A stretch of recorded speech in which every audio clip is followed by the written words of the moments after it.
My name's Stu Armstrong and this is an interview for Peep magazine. I've got bare knuckle boxer here, Scott Midgley. How are we doing, Scott? I'm good, how are you, mate? Not too bad. Cheers. Are you all prepared for tomorrow night then?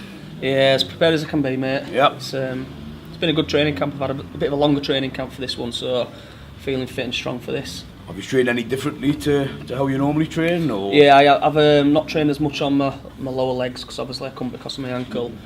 So I've trained more on my upper body. Yeah. But all in all, pretty much same. Yeah. You're fighting Donald, the Highlander McPhee tomorrow night. Yeah. How do you feel about that? I mean, I think you know Donald quite well. Yeah, we're good friends. I like the lad a lot, but it's name it game, isn't it? You can't pick and choose your opponents. You just fight whoever the front in front of you. Do you find it more difficult fighting somebody who you class as a good friend? It's probably a little bit better because if I'm fighting someone I don't know and I get a little bit angry, you can lose your head in that fight. Yeah. Whereas at least with a friend you compose and you just keep it as a competition. So we'll just treat it as a competition and see who's best man at night. I think it's definitely going to be a good one. Your last fight at Newcastle, it's quite well documented. You snapped your ankle, but decided to carry on for the rest of the fight. Stupidly.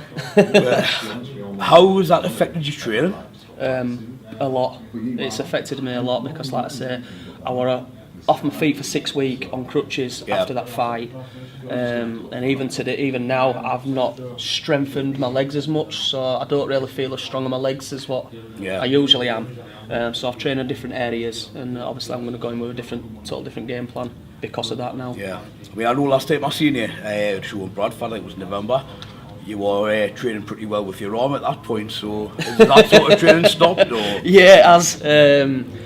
Since then I've only been out twice since November.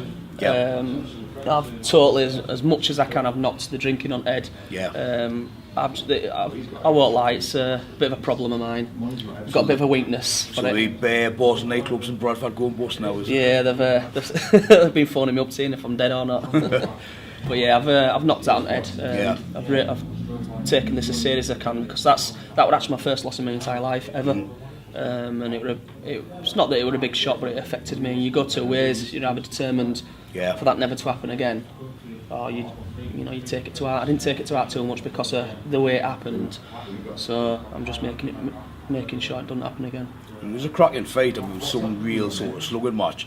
And then when everybody found afterwards that you snapped your ankle, that's just crazy. I mean, to be fair, I didn't even know that I did it. What happened is, I think he hit me on temple outside at jaws. I was swinging to hit him, and I twisted my leg, and my balance of going down, my whole weight and my body were on the pressure of my ball joint and my ankle, and it just snapped as I went down. And as I stood up, all I could describe is that it felt like my leg had gone to sleep, and I was hitting my leg to try and wake it up, get that tingly feeling, because the adrenaline must have been going through my body. It was just tingling, so I kept stamping on it to wake it up.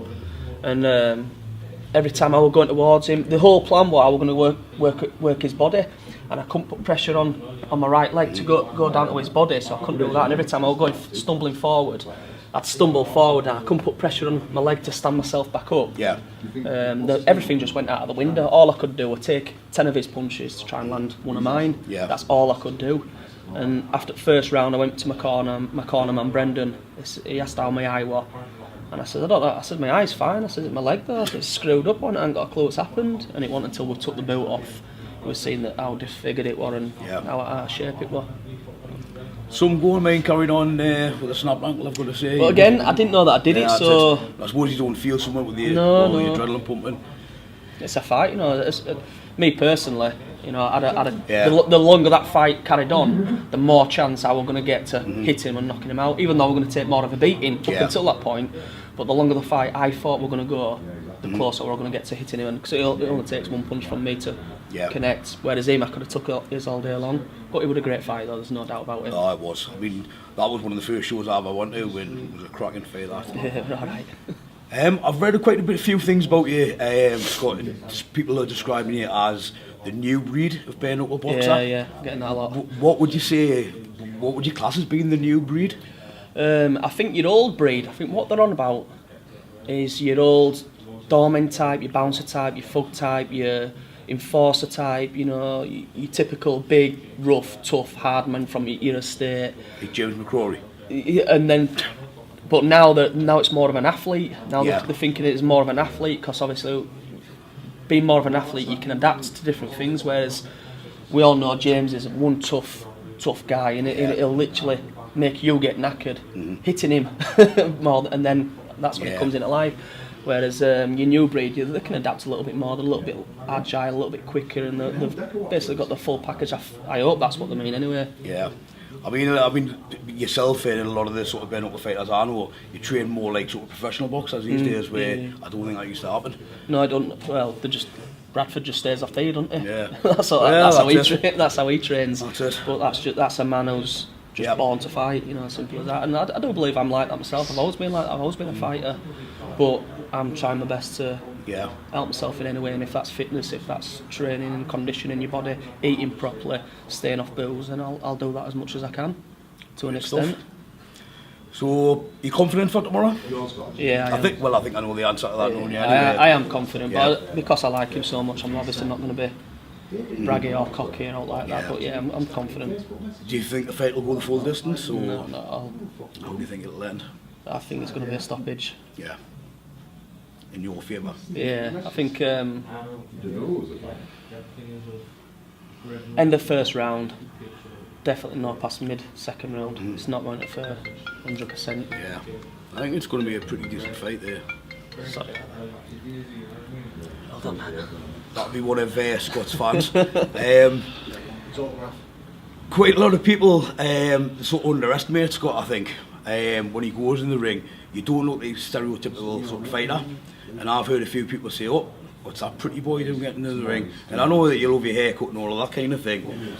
Do you think it shocks people when they actually see you fight? To be honest, it's my whole life I've gone through this. You know, where I'm from, I've got a decent reputation as being, you know, a tough guy, you know, ardent, whatever you want to call it. But I've always had this stigma around me because of just the way I look. Now, you can't help your genetics and you can't help the way you look. But there's no doubt I've got the ability of the toughest out there, or as good as what any other guy is out there. And that's mainly, I think, the reason why I've won so many of my fights, because they're not expecting anything from me. You know, if you're in a pub or a car park and something's kicking off, they don't expect me to be the first one to land one on them. And half the time, you know, it's over after that first one or first few. Yeah. And they're just, it's pure the surprise of it, you know, the element of surprise and the shock of it. Well, he certainly shocked me when he got in the ring at being back in Newcastle last year. I didn't expect what came. And I was pretty impressed, and then when I found it was a snapped ankle as well. Yeah, I'd like to say, I only wish, I pray that, I just wish it didn't have snapped, and then obviously we could have seen what that fight had gone like. Yeah. Great stuff. Well, very best of luck for tomorrow, mate. I'm sure you'll do well, and I'll see you then. Cheers. Thank you very much.